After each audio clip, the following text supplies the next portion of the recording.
Bonjour et bienvenue sur TV Land, votre web télévision locale. Au sommaire du journal de ce vendredi 31 octobre, itinéraire à la médiathèque de Moulietz, inauguration de la station d'épuration de Tos, nouveau clip de notre rappeur landais Virgile, radioactivité et santé, place de piscine à gagner pour le défi de Cap Opacap du 11 au 18 novembre. Pendant les vacances, la médiathèque de Moulietz a proposé de découvrir 2 clips que les enfants ont créés en partenariat avec un artiste bordelais dans le cadre d'Itinéraire. Découvrez donc leur réalisation. Itinéraire, c'est un dispositif qui est mis en place par le Conseil général, par le biais de la médiathèque départementale. Et donc, toutes les médiathèques du département se retrouvent autour d'animations sur un thème commun qui, cette année, est l'image. On a produit notre propre film et on a eu un travail de réalisation, d'écriture avant. Ensuite, Guillaume est venu plusieurs fois de Bordeaux pour nous aider. On a réalisé notre film avec un de ses amis Baptiste.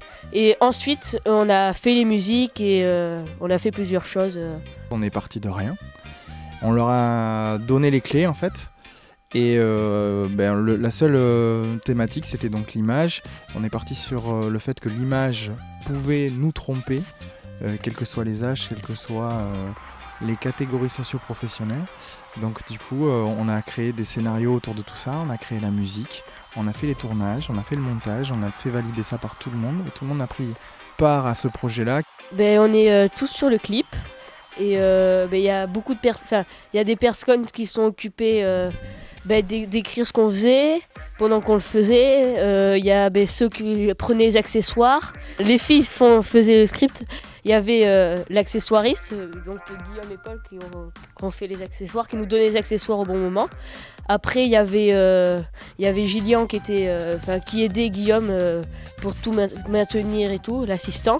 Et voilà, et tout le monde avait sa place et tout le monde a été à un moment dans la lumière. On s'est vu sur 4 ateliers. Voilà, sur 4 ateliers, 4 après-midi. C'est extraordinaire parce qu'en aussi peu de temps, faire 2 clips aussi aboutis, c'est assez exceptionnel, quoi. Encadrés par des professionnels pour finaliser leurs clips, les enfants ont réalisé tout de même un énorme travail, du concept à la musique. On est allé sur les ordinateurs, il y avait un logiciel exprès, on avait le clip qui s'affichait et ils nous mettaient une partie qui refaisait défiler et on devait faire la bonne musique pour ce moment en fait. Et à la fin, on faisait tout défiler, on voyait si ça allait avec ou pas. Alors, pour le deuxième, on a écrit un refrain. Donc on était 4, il y avait Antoine, Liv, moi et Lola.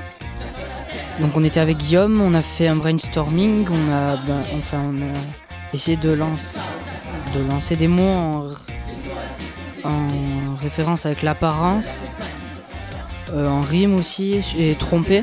Et après on a essayé d'écrire des phrases comme ça qui collaient. Et puis après vu qu'ils avaient déjà fait un refrain, on a chanté dessus, on s'est enregistré, on s'est écouté et voilà. On a tous aimé ce qu'on a fait, je pense, c'est surtout bien. Et il n'y a personne qui a fait la gueule, excusez-moi du vocabulaire. Et du coup, ouais, franchement, c'était super bien, on s'est tous amusés. Et surtout, on tient à remercier Guillaume et Baptiste, que sans lui, on n'aurait pu rien faire, quoi. Et ils sont déplacés beaucoup. Et aussi Choumi, grâce à lui, on ne serait pas là, quoi. Cette association n'existerait pas. Et Babette, notre présidente aussi, qu'on remercie fort et on vous aime, on vous aime, on vous aime tous. Après les journaux, vous pourrez retrouver l'intégralité des 2 clips pour votre plus grand plaisir. Chaque année, les communes reçoivent des demandes de permis de construire. Pour faire face à cette augmentation démographique, les mairies doivent réfléchir à toutes les incidences sur les infrastructures telles que la voirie, les crèches ou encore les écoles, et même la distribution de l'eau. La commune de Tos n'échappait pas à cette règle, elle a dû donc revoir son infrastructure pour la distribution de l'eau. Explication. Bienvenue ici dans ce lieu mythique, je dirais en plein mois de juillet, comme certaines peuvent le dire. C'est vrai que le terme il fait tout le temps beau ici à Tos. Je suis très heureux de vous accueillir pour l'inauguration en présence de notre directeur de la régie d'eau et d'assainissement Théo, pour inaugurer ce poste de refoulement.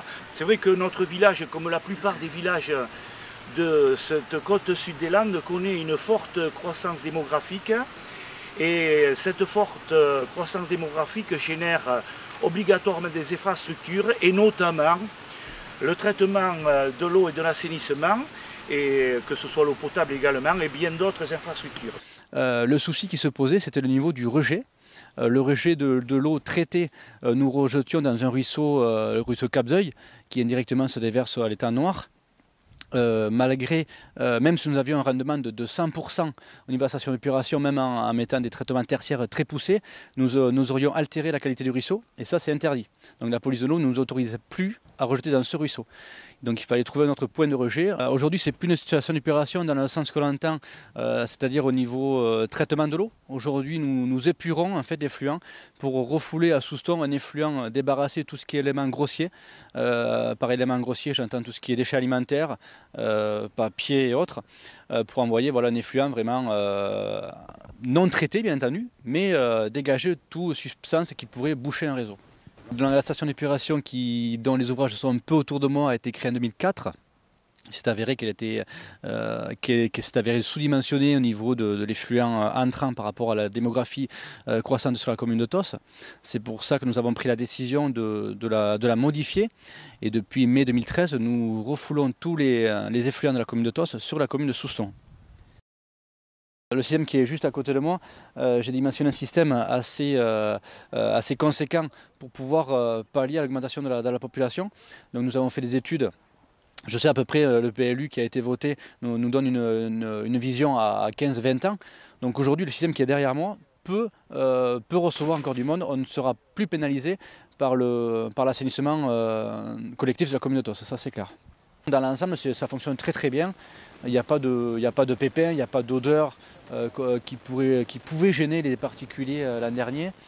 Voilà. Aujourd'hui, non, ça fonctionne bien et je et la communauté et la commune de Tos est soulagée, bien entendu, par rapport à la population grandissante de la commune. Notre souhait avec monsieur le maire et moi-même, c'est de ne pas augmenter les prix.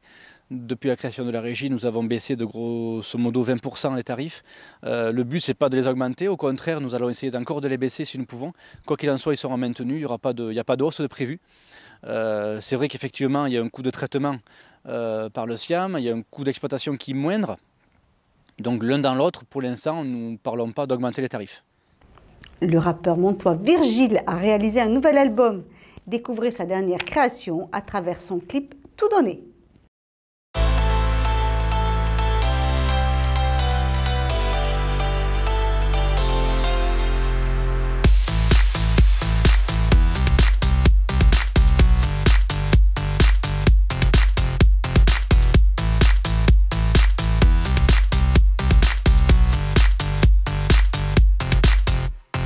Regarde-moi, écoute-moi, j'ai trop rêvé et vie sans toi. Regarde-moi, c'est bien ça.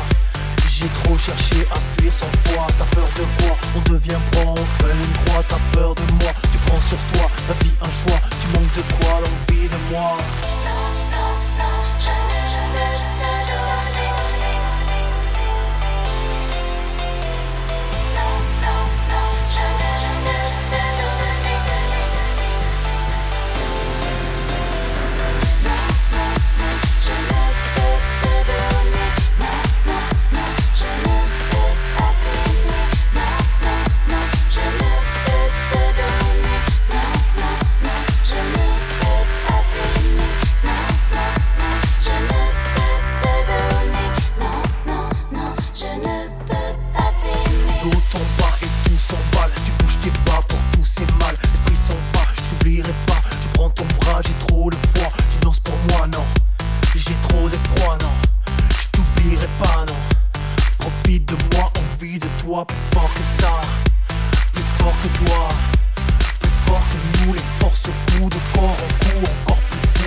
Rends-moi fou, je serai ton loup.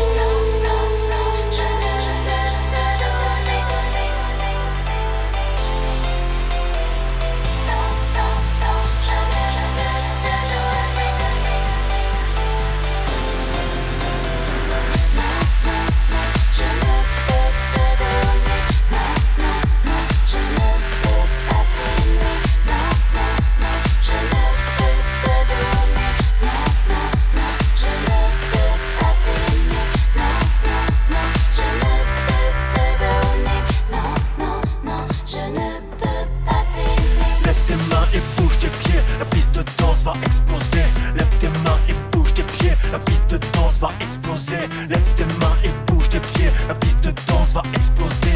Lève tes mains et bouge tes pieds, la piste de danse va. Lève tes mains et bouge tes pieds, la piste de danse va exploser. Lève tes mains et bouge tes pieds, la piste de danse va exploser. Lève tes mains et bouge tes pieds, la piste de danse va exploser. Lève tes mains et bouge tes pieds, la piste de danse va exploser. Non, non, non, je ne peux te donner. Non, non, non, je ne peux pas t'aimer. Non, non, non, je ne peux te donner. Non, non, non, je ne peux pas t'aimer. Non, non, non, je ne peux te donner. Non, non, non, je ne peux pas t'aimer. Non, non, non, je ne peux te donner. Non, non, non, je ne peux pas t'aimer. Non, non, non, je ne peux te donner. Non, non, non, je ne peux pas t'aimer.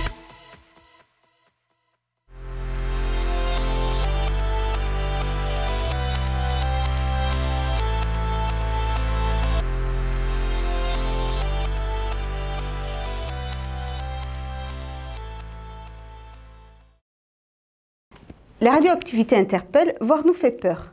Elle existe pourtant à l'état naturel et est au cœur du domaine médical pour pouvoir établir des diagnostics les plus fiables ou le plus tôt possible. Mais quels en sont les mécanismes et les conséquences? Explication par le docteur Yves-Sébastien Cordoliani, radiologue.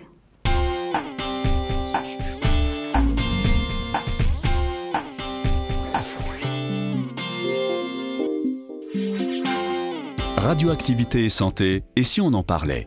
Pour certains d'entre nous, le mot radioactivité peut questionner. Pourtant, c'est un phénomène qui existe à l'état naturel et nous y sommes tous exposés quotidiennement. On estime la dose moyenne d'irradiation naturelle reçue par la population de l'Hexagone à 2,4 millisieverts. « 70% des doses que nous recevons proviennent de notre environnement naturel ou de nous-mêmes. Rayons cosmiques et solaires, les sols des régions granitiques, le corps humain ou une partie de notre alimentation sont sources de rayons ionisants. Les 30% restants viennent de l'exposition artificielle, notamment à des fins médicales, comme le radiodiagnostic, un procédé qui a recours à des instruments d'imagerie, comme la radio, le scanner, la scintigraphie, pour établir des diagnostics plus fiables. À titre d'exemple, une radio panoramique dentaire produit 0,02 millisieverts et un scanner du corps entier 18 millisieverts.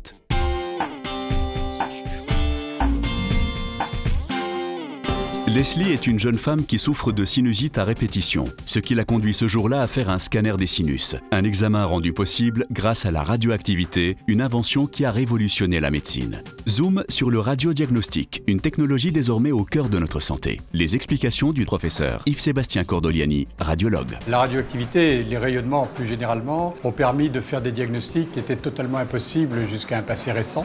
Aujourd'hui, il n'y a pratiquement pas de domaine de la médecine où on n'utilise pas quotidiennement le rayonnement pour faire des diagnostics, que ce soit pour faire un diagnostic de pneumopathie, pour faire un diagnostic d'embolie pulmonaire, pour analyser les coronaires chez les patients qui ont fait un infarctus ou qui menacent d'en faire un. Il serait difficile de trouver un domaine de la médecine où on ne se sert pas des rayonnements. Et quotidiennement, les patients ont des examens qui vont bouleverser leur prise en charge par rapport à ce qu'on était capable de faire ou de ne pas faire auparavant. Notamment, les exemples les plus frappants sont celui de l'embolie pulmonaire, par exemple. Aujourd'hui, en quelques minutes, avec un scanner, on fait le diagnostic d'embolie pulmonaire, ce qui permet de mettre le patient immédiatement sous traitement efficace, de façon à le mettre à l'abri des complications redoutables. Quand vous penchez la tête en avant, ça vous fait mal? Oui, tout à fait. Alors, en fait, on a exploré vos sinus sur l'ensemble de leur hauteur. J'avoue qu'aujourd'hui, je ne vois plus d'anomalies. Il n'y a pas de signe de rétention, il n'y a pas d'épaississement de la muqueuse. Ce qui ne veut pas dire qu'il n'y a rien eu, ça veut dire qu'actuellement, vous êtes guéri. Le risque pour le patient, aujourd'hui, c'est essentiellement une légère augmentation de la probabilité de contracter une infection maligne. Donc, on va utiliser les machines les plus performantes pour optimiser, c'est-à-dire obtenir un diagnostic avec la plus faible exposition au rayonnement possible. Et bien sûr, on ne fera cet examen que s'il peut changer la prise en charge thérapeutique du patient. Voilà madame, vous avez donc là tout votre examen, donc les images, le compte-rendu pour votre médecin et le CD-ROM qui contient la totalité des images. Très bien, donc là je Oui. prends rendez-vous avec mon... Vous prenez rendez-vous avec lui et c'est lui qui va vous dire ce qu'il faut faire. Donc les principes de radioprotection, c'est la justification, c'est-à-dire qu'on ne fait un examen que s'il apporte quelque chose de fondamental pour la prise en charge du patient, et l'optimisation qui est utiliser la moindre dose possible pour obtenir cette information.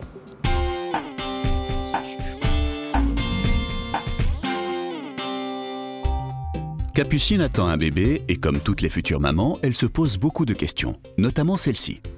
Bonjour docteur, je voulais savoir s'il était possible de faire un examen radiologique même en étant enceinte.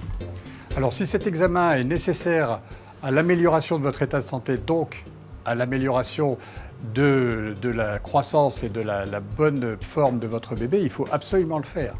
Il faut savoir que la quasi-totalité de nos examens, s'ils n'intéressent pas l'utérus, n'en vont pas donner de dose significative au bébé à l'intérieur de l'utérus.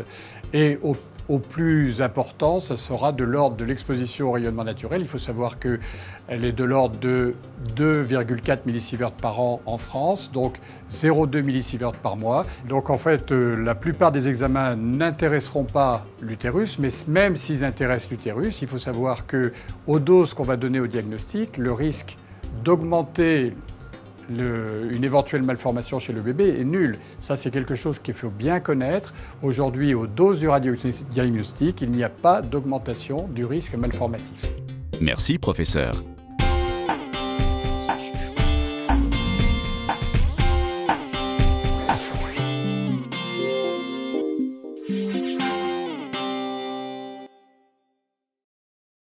Pour soutenir le projet CAP Popa Cap, le centre aquatique d'Aiguebloue a organisé un challenge. Parcourir 1000 km en piscine, soit en faire 40 longueurs. Relevez donc le défi avec elle en vous rendant du 11 au 18 novembre au centre aquatique d'Aiguebloue. À cette occasion, Max vous propose de gagner des entrées gratuites pour cette période. Inscrivez-vous au tirage au sort dans notre rubrique à gagner. Voilà, cette édition est maintenant terminée. Je vous donne donc rendez-vous lundi 3 novembre pour un prochain journal de TV Land, votre web télévision locale. Je vous souhaite en attendant de passer un excellent week-end et vous rappelle que demain soir sur TV Land, votre web télévision locale, vous pourrez suivre le direct de rugby Van UST.